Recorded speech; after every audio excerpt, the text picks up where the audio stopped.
Story Bugs. Hello and welcome to Story Time. Thanks for coming. We are going to read Granny Bouncer's Rescue. This is written and illustrated by John Patience. And it's part of our Fern Hollow books. And here's Granny Bouncer.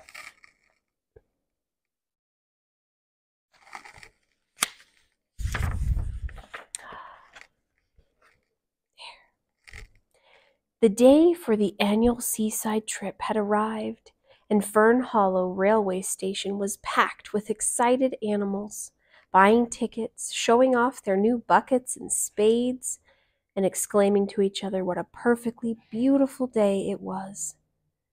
As usual for this occasion, a special train had been booked, and it drew into the station, puffing out steam and smoke. An enormous cheer went up from the children.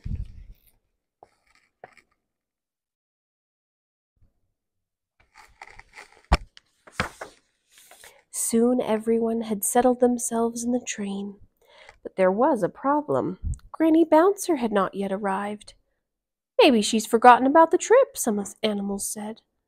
Then at last, just as the train was about to leave without her, Granny came running down the platform. "I forgot my knitting," she panted, waving a multicolored object on her knitting needles. "I had to go back for it."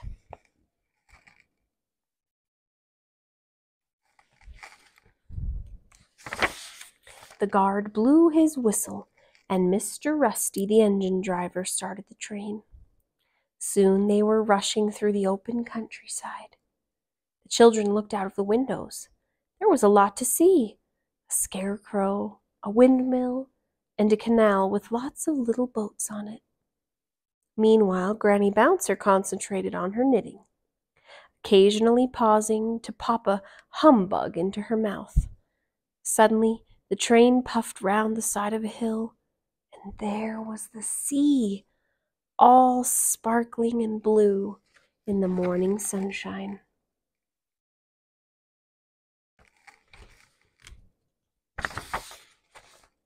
At Brinney Beach Station, the animals bustled out of their carriages and sniffed the air.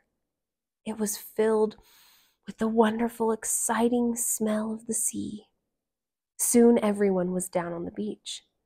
Children and some of the more daring older animals changed into their swimming costumes. Some went for a paddle or a swim in the sea. Others watched the Punch and Judy show over here.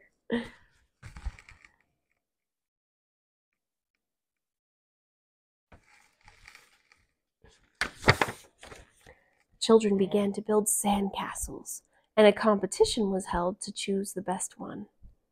It was won by Jiggy and Jasper Acorn, whose castle was at least twice as big as the others and had lots of little flags stuck onto it.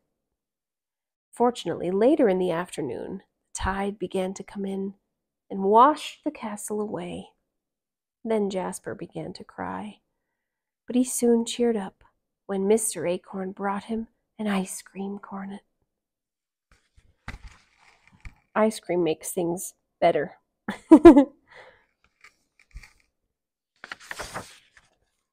At last the sun began to slip down on the horizon, and the air grew cooler. Then everyone changed out of their swimming costumes back into their warm clothes. It was decided at this point that they would all go for a walk along the pier. Granny Bouncer went along too, but she quickly found a deck chair and got on with her knitting. She had been very busy all afternoon and had produced a very, very, very long scarf.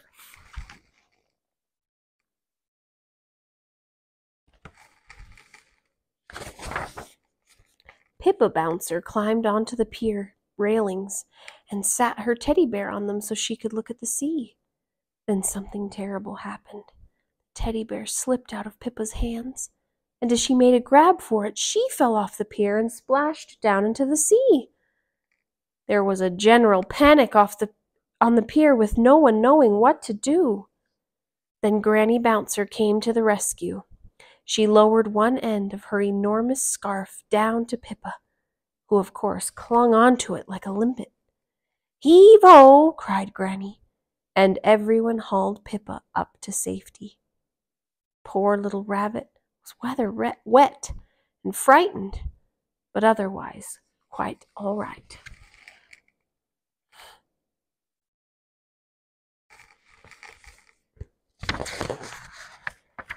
It had been a very eventful day, but now it was time to go home. The train journey back to Fern Hollow was not as exciting as the one they had made that morning, but everyone was feeling happy and contented. Most of the children fell asleep, while the adults chatted about the day's events. As for Granny Bouncer, all that could be heard from her was the clicking of her knitting needles.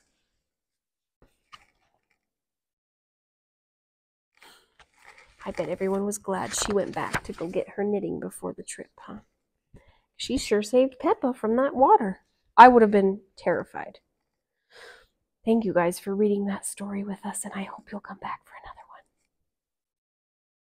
If you guys enjoyed reading that story, would you please click subscribe down below? We read new stories just like this one every day, and we would love to let you know when there's a new story to listen to.